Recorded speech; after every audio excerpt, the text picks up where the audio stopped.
अस्सलाम वालेकुम फ्रेंड। उम्मीद है आप खैरियत से होंगे। आप देख रहे हैं फाइनेंस एक्सपर्ट। सैलरी पर्सन अपनी रिटर्न कैसे फाइल करेंगे, चाहे गवर्नमेंट एम्प्लॉई हैं चाहे प्राइवेट सेक्टर में हैं। कंप्लीट वीडियो में आपको मैं इसमें सारा प्रोसेस करके दिखाऊंगा। वेल्थ स्टेटमेंट कैसे बनेगी, आपने प्रॉपर्टीज कैसे ऐड करनी है, आपने बैंक कैसे ऐड करना है, अगर आपने कोई प्रॉपर्टी सेल की है तो उसका क्या करना है। ये सारी चीजें इस वीडियो में मैं आपको करके दिखाऊंगा। ध्यान से देखिएगा, वीडियो अच्छी लगे तो शेयर जरूर कीजिएगा। तो चलें स्टार्ट करते हैं। सबसे पहले जो नए लोग हैं जिन्होंने अभी तक अपना एनटीएन नहीं बनाया, जिनको बिल्कुल कुछ नहीं पता, तो सबसे पहले उनसे रिक्वेस्ट ये है कि आप अगर अपना एनटीएन क्रिएट करना चाहते हैं तो ये मेरा चैनल है फाइनेंस एक्सपर्ट। यहाँ पे आप how to make NTN by finance expert लिखेंगे तो आपको मेरे चैनल पे जो वीडियोस मैंने अपलोड की हुई है वो आपको नजर आ जाएंगे, ठीक है। उसके बाद अगर आपका एनटीएन वैसे बना हुआ है, आपको पता है रिटर्न कैसे फाइल करनी है, तो ये वीडियो लाजमी देख लें, ठीक है। रिटर्न फाइल करने से पहले ये काम जरूर कर लें। इसमें मैंने डिटेल कुछ बताई है कि ये चीजें आपके पास होनी चाहिए। चलें जी, अगर आपका एनटीएन बना हुआ है और जो डिटेल मैंने बताई है वो भी आपके पास है, जिसमें आपके सैलरी का सर्टिफिकेट है, बैंकों का क्लोजिंग बैलेंस है, तो उसके बाद क्या करना है वो मैं आपको बताता हूँ। यहाँ से आपने लॉगिन कर लेना। ये लॉगिन किया, उसके बाद अगर पाकिस्तान में आपकी सिर्फ सैलरी इनकम है, ठीक है, इसके अलावा और कोई इनकम नहीं है, कोई बिजनेस इनकम या कोई बहुत ज्यादा सेविंग अकाउंट नहीं है, तो फिर आप कोशिश करेंगे अपना सैलरी पर्सन वाला ही फॉर्म सेलेक्ट करें। और ये जो आपको नजर आ रहा है ना, ओरिजिनल और सिंप्लीफाइड, इसमें नहीं जाना। ये विजिट व्यू ये ठीक तरह से काम नहीं करते, बाद में प्रॉब्लम होती है। आपने इसी में आना है, ओरिजिनल में, रिटर्न स्टेटमेंट ओरिजिनल। यहाँ पे salary return for individual classic view में जो सैलरी पर्सन है, ये सिर्फ उनके लिए मैं वीडियो बना रहा हूँ, ठीक है। बिजनेस पर्सन की और बाकी जो नॉन रेजिडेंट्स हैं, फ्रीलांसर्स हैं, उनकी मैं सेपरेट वीडियो अपलोड करूंगा। यहाँ पे आपने इस पर क्लिक करना है। अब जिस साल की भी रिटर्न फाइल कर रहे हो, 2023 की कर रहे हो तो 2023 लिख लें, 24 की कर रहे हो तो 24 लिख लें, 22 की कर रहे हो तो 22, जिसकी भी करनी है। अब हम 24 की कर रहे हैं तो मैं यहाँ पे 24 करके इसको सिलेक्ट करूंगा और कंटिन्यू करूँ। ये देखें जी, 2024 का फॉर्म आपके सामने आ गया। जिस साल की भी आप रिटर्न फाइल करोगे, ये ऊपर आपको लिखा हुआ नजर आ जाएगा कि टैक्स ईयर कौन सा है। यहाँ पे फ्रेंड्स आपको ये खुद ही सिर्फ सैलरी वाला पोर्शन देता है। अब इसमें होगा ये कि पूरे साल में जो आपकी सैलरी है, 1 जुलाई 2023 से 30 जून 2024 तक, आपने वो कंप्लीट सैलरी की अमाउंट, जो ग्रॉस सैलरी है वो लिखनी है। नेट सैलरी नहीं लिखनी। मतलब कि अगर आपकी नेट सैलरी 2 लाख जो है ना वो आपको मिलती है, जबकि ग्रॉस होती है वो 2.5 लाख होती है, तो आपने ग्रॉस को मल्टीप्लाई 12 से करना है। फर्ज किया हम कहते हैं जी ग्रॉस सैलरी जो है वो हमारी पूरे साल की बनती है 24 लाख। इसको कैलकुलेट करें। कैलकुलेट कर दिया हमने यहाँ पे। अच्छा, अब इसके बाद इसमें आप 10% मेडिकल अलाउंस भी एज अ एग्जाम्प्ट अमाउंट ले सकते हो। हम 24 लाख का ही 10% ले लेते हैं, 2,40,000, ठीक है। वो बेसिक सैलरी की करने की जरूरत नहीं, मतलब इस सैलरी के ऊपर 10% तक अमाउंट चल जाती है, प्रैक्टिकली इस पर क्वेश्चन नहीं होता। तो ये हमने कहा मेडिकल अलाउंस। इसके अलावा आपका जो अलाउंस एग्जाम्प्ट होता है वो टीएडीए एग्जाम्प्ट होता है। अगर आपको कंपनी की तरफ से टीएडीए सैलरी के बीच में मिल रहा है तो वो टीएडीए एग्जाम्प्ट होता है। आप उसको यहाँ पे एक दरमियान वाले बॉक्स में लिखेंगे तो आपको उसके ऊपर टैक्स नहीं पे करना पड़ेगा। इसको कैलकुलेट कर लिया आपने, यहाँ से इसको सेव लाजमी कर लिया। इस फॉर्म के बीच में ना ये सेव लाजमी करना होता है। अगर आपने सेव नहीं किया, सिर्फ कैलकुलेट करते रहे, तो बाद में ये सारी फिगर्स डिलीट कर देगा और आपको दोबारा वर्किंग करनी पड़ेगी जी। उसके बाद आ जाते हैं हम टैक्सेस में। अब देखें आप यहाँ पे जो ना एग्जाम्पशन कौन कौन सी ले सकते हो, आपकी रिडक्शंस क्या क्या होती हैं। नॉर्मली सैलरी पर्सन पे सही बात यह है कि कोई रिडक्शन नहीं होती। आपने पूरा टैक्स वैसी सैलरी पे डिडक्ट हो चुका होता है, इसलिए गवर्नमेंट ने जो आपको थोड़े बहुत कोई बेनिफिट्स जो उन्होंने यहाँ पे लिखे भी हुए हैं ना, तो वो समझ ले ना होने के बराबर है। जैसे कि अगर ज़कात है, अगर तो बैंक में कोई ज़कात कटी है तो वो यहाँ पे आप लिख सकते हो। नॉर्मली आपको भी पता है कि ऐसा कुछ ना होने के बराबर होता है, ठीक है। अगर एजुकेशनल ये एक्सपेंस हैं आपके तो वो यहाँ पे लिख ले। बच्चों की जितनी आपने स्कूल की फीस दी है, इसके अलावा ट्यूशन फीस है, उनके पढ़ने के खर्चे हैं, वो अमाउंट यहाँ पे आप लिख लें। वो थोड़ी बहुत उसकी एग्जाम्शन आपको देंगे, लेकिन ये बस ना होने के बराबर है। ऐसे खाना पूरी इन्होंने की हुई और कुछ भी नहीं है, ठीक है। इसको भी मैं सेव कर लेता हूँ। अब इसके बाद जो मेन चीज है ना, जिसके बीच में आप समझ लें कि कुछ फायदा हो सकता है, वो ये है कि जो आपको यहाँ पे ये एडजस्टेबल टैक्स में, यहाँ पे अब आपने जो टैक्स आपके कट चुके हैं ना, उनको आपने लाजमी लिखना है। जैसे मैंने अपनी इस वीडियो में भी यही चीजें बताई हैं कि आपने यहाँ, ये इस वीडियो में मैंने डिटेल से बताया कि आपके जहां जहां पे टैक्स कटे हैं ना, वो वहां वहां से आपने कलेक्ट करके इसमें यहाँ पे लाजमी एडजस्ट करने। अब जो आपके एम्प्लॉयर ने टैक्स काटा हुआ है वो यहाँ पे लिख ले। फर्ज किया उन्होंने इस पूरे साल में जिस सैलरी के ऊपर हमारा जो टैक्स काटा है वो 1,50,000, मैं वैसे ही लिख रहा हूँ राउंड फिगर, ठीक है। मतलब एक एज्यूम कर रहा हूँ मैं एग्जैक्ट अमाउंट मुझे मतलब इसको नहीं फील कर रहा। तो जितना आपका कटा है, जितना एम्प्लॉयर ने आपको सर्टिफिकेट दिया है कि जी मैंने पूरे साल में इतना टैक्स काटा है, वो यहाँ पे लिख लें। वो सर्टिफिकेट आपके पास होना चाहिए। उसके बाद आप नीचे आए, अगर आपका कैश विदड्रॉल पे कोई टैक्स कटा है, मतलब आप नॉन फाइलर थे इस पीरियड में और बैंक में आपका पैसे निकालने पे कैश निकालने पे टैक्स कटा था, ठीक है, तो यहाँ पे आप उसको प्लस करें। यहाँ पे अपने अकाउंट का नंबर लिखें, नाम लिखें बैंक का, ये ऐड हो जाएगा यहाँ पे, ठीक है। अब जितना भी टैक्स कटा था वो बैंक स्टेटमेंट में भी मिल जाएगा आपको। इसके अलावा जो मैंने अपनी वीडियो में बताया वहां से भी आपको मिलेगा। फॉर एग्जाम्पल मैं कहता हूँ यहाँ पे हमारा 1,000 कटा हुआ था, वो यहाँ पे हम क्लेम कर लेंगे। ये वापस तो नहीं होता, चलें क्लेम तो हो ही सकता, मतलब एडजस्ट करके आप अपनी सैलरी बढ़ा लें, थोड़ा सा वाइट मनी इंक्रीज कर सकते, और कुछ भी फायदा नहीं है इसका।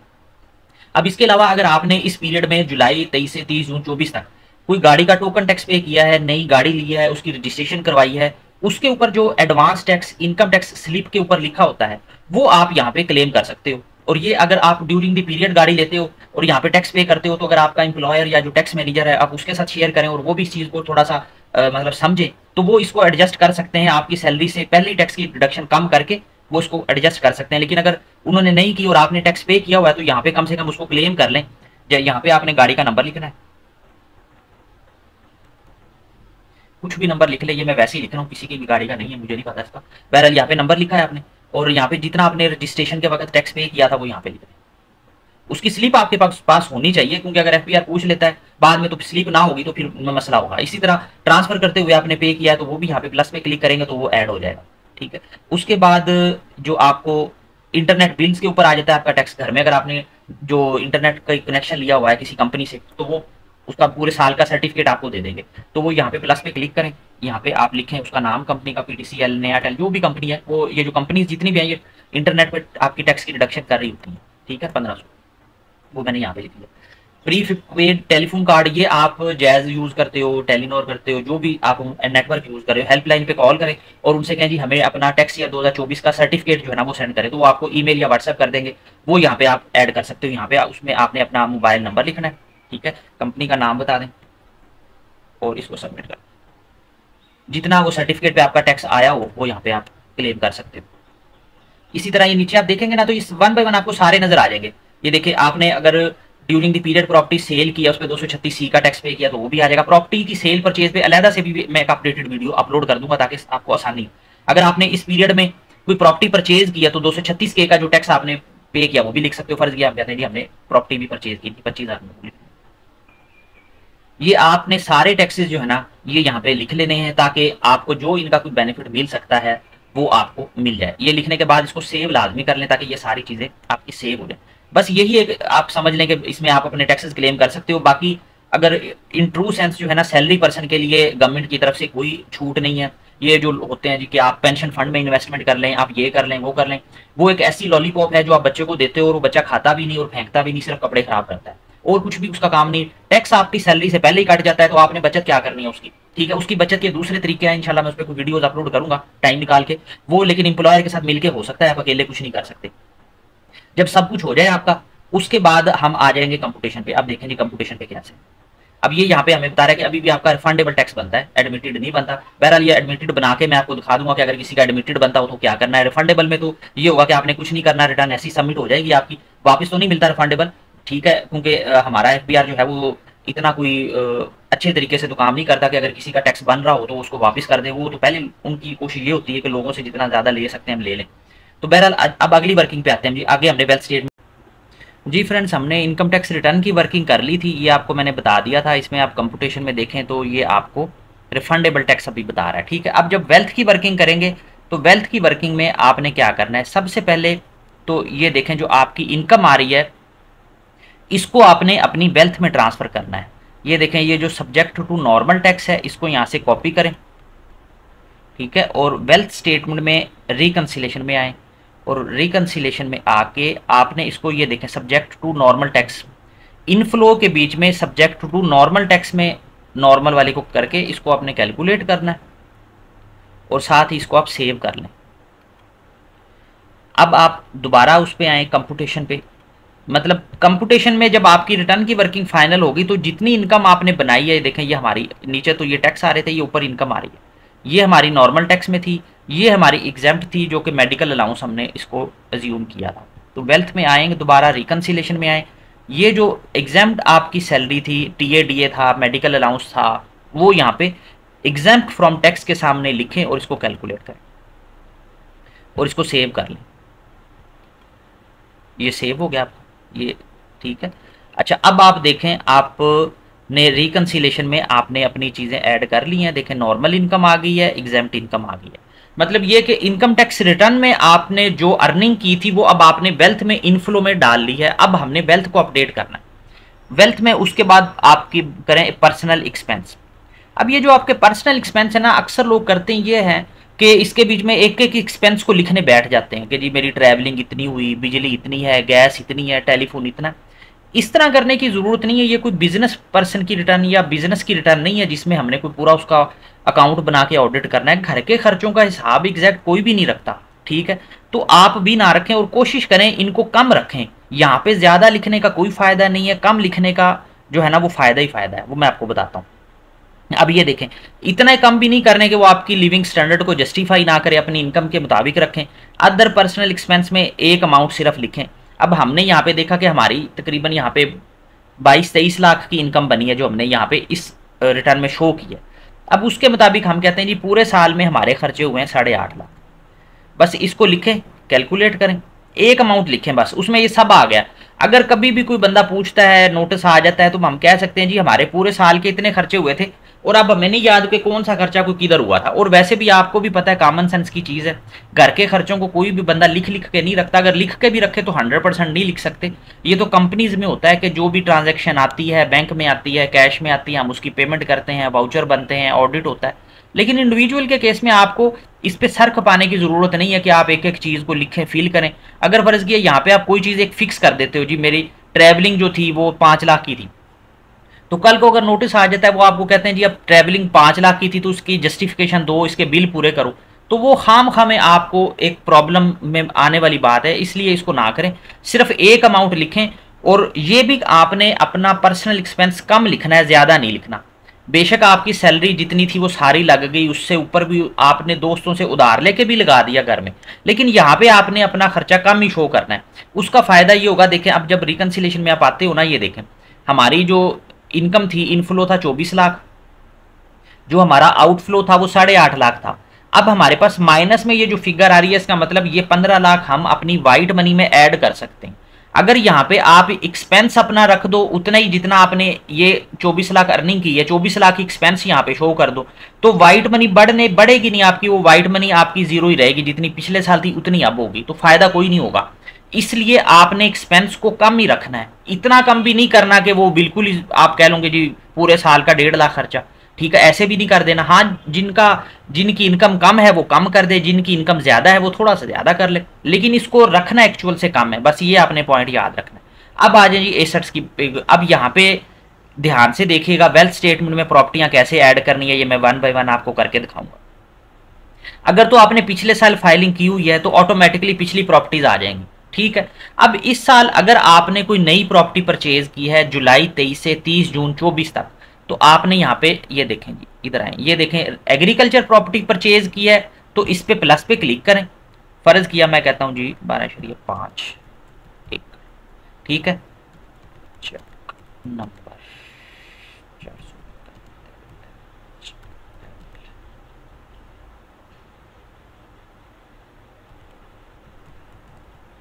ये मैंने फर्जी लिखी है प्रॉपर्टी। अब ये मैंने कोई भी एग्रीकल्चर कहीं पे भी आपने लिया लिखी, ये देखें ये एक ऐड होगी।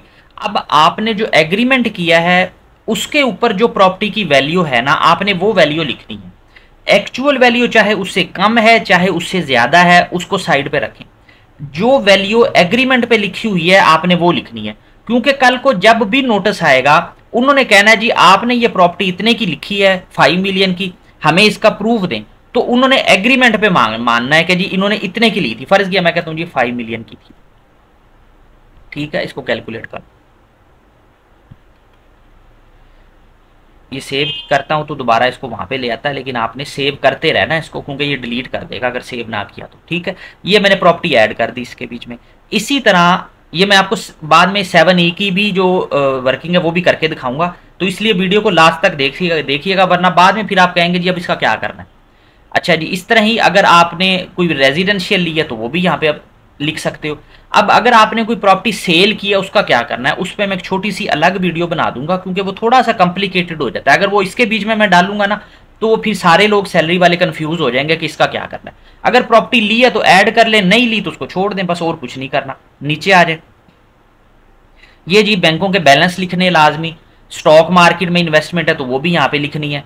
ये स्टॉक मार्केट से रिलेटेड मैं एक सेपरेट वीडियो भी अपलोड कर दूंगा। बैंक बैलेंस यहाँ पे आपने अकाउंट ऐड करना है, देखें यहाँ पे अकाउंट ऐड कर दें आप।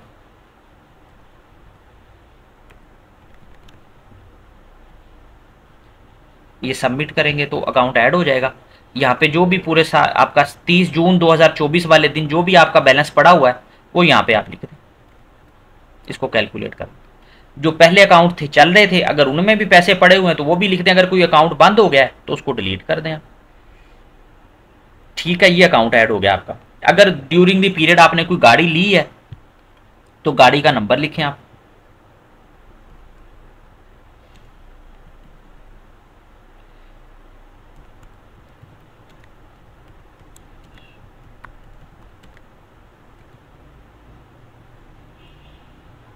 ये मैं वैसे ही आपको बता रहा हूँ, जस्ट आपने मॉडल लिखना है, ये चीज़ें लिख लें, ज़्यादा उसका चेसी नंबर इंजन नंबर लिखने की ऐसा कोई ज़रूरत नहीं होती। ये बस फॉर्मेलिटी के लिए मैं आपको बता रहा हूँ कि चीज़ें ऐड कैसे करनी है ये आपको पता हो। अब एसेट्स में ध्यान रखनी है आपने, जो चीज़ें आपके नाम है वो आपने लाजमी ऐड करनी है। अगर मैं प्रॉपर्टी की बात करूँ तो होता ही है कि अक्सर इन्वेस्टमेंट के लिए आपने ओपन फाइल्स ली होती हैं। अब ओपन फाइल्स को यहाँ पे शो करना जो है ना वो किसी भी तरह हमारे लिए फ़ायदेमंद नहीं है। पहले फ़ायदा हो सकता था, अब कोई फ़ायदा नहीं, वो बजाय उल्टा 7E का टैक्स लगने का जो है ना वो डर रहता है। तो अगर कोई प्रॉपर्टी या कोई फाइल आपके नाम नहीं है तो आपने उसको यहाँ पे नहीं शो करना, उसको बाहर ही रखें, बस वो जिसके नाम है वो अपने नाम शो करता रहे। आपने यहाँ पे वही प्रॉपर्टी लेनी है जो आपके नाम पे है। जैसे इनहेरिटेड प्रॉपर्टी है, अगर आपके नाम इस साल ट्रांसफर हुई है तो वो भी एज इट इज आपके पास यहाँ पे आ जाएगी। उसका प्रॉपर एग्रीमेंट आपने संभाल के रखना है। उसकी ब्रैकेट में यहाँ पे जब आप उसका एड्रेस लिखें तो साथ लिख भी दे कि ये इनहेरिटेड आई है, ठीक है। लेकिन वही लिखनी है जो आपके नाम पे हुई है। अगर आपके नाम नहीं हुई तो आपने नहीं लिखनी प्रॉपर्टी। इसी तरह ये बाकी चीजें आप ऐड करें। ज्वेलरी अगर आपके घर में आप अभी फर्स्ट टाइम फाइल कर रहे हो तो थोड़ा बहुत ऐड कर लें, लेकिन ज्यादा ज्वेलरी ऐड करने की जरूरत नहीं है। ज़्यादा आपने कोशिश यही करनी है, अगर आप फर्स्ट टाइम भी फाइलिंग कर रहे हो, जैसे हाउस होल्ड इफेक्ट है, घर की चीज़ों की वैल्यू लिखें।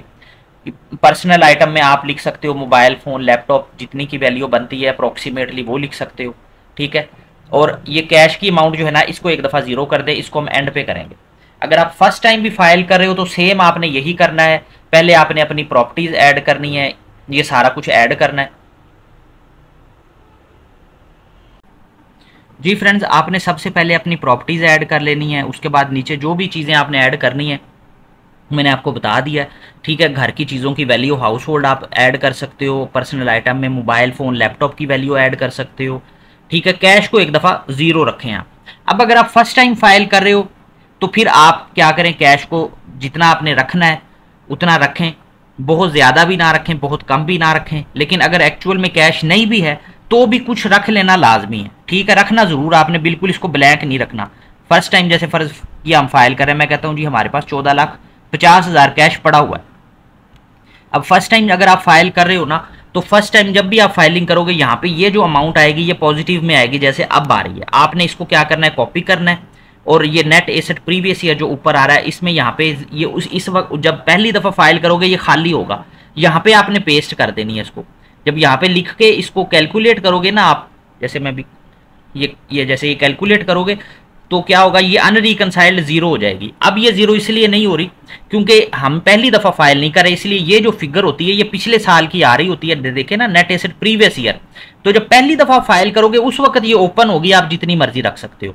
तो इसलिए आपने अपने जो एसेट्स है ना उसके बीच में कैश को लाजमी रखना है, गोल्ड पे ज्यादा ध्यान नहीं देना। अक्सर लोगों की होती है आदत, जी गोल्ड रख दें, इतने तोले रख दें, इतने तोले।